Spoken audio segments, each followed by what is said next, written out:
Sunrise today is at 6:20.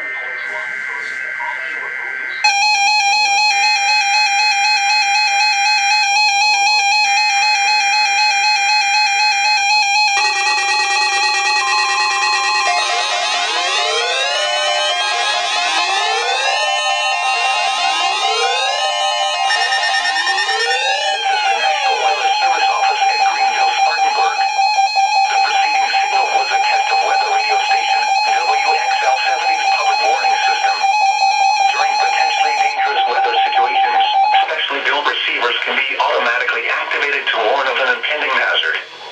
Tests of the signal and receiver's performance are normally conducted between 11 a.m. and noon each Wednesday. If there had been a threat of severe weather, the test would have been postponed until the next available good weather day. Reception of this broadcast and the warning alarm will vary at any given location. This variability, normally more noticeable at greater distances from the transmitter, can occur even though you are using a good quality receiver in good working order. The warning alarm will be activated for hazardous watches and warnings.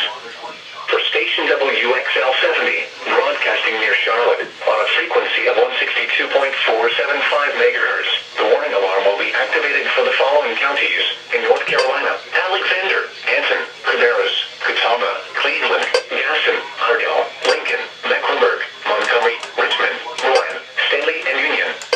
In South Carolina, my alert works didn't go off, but at least it showed it on the display.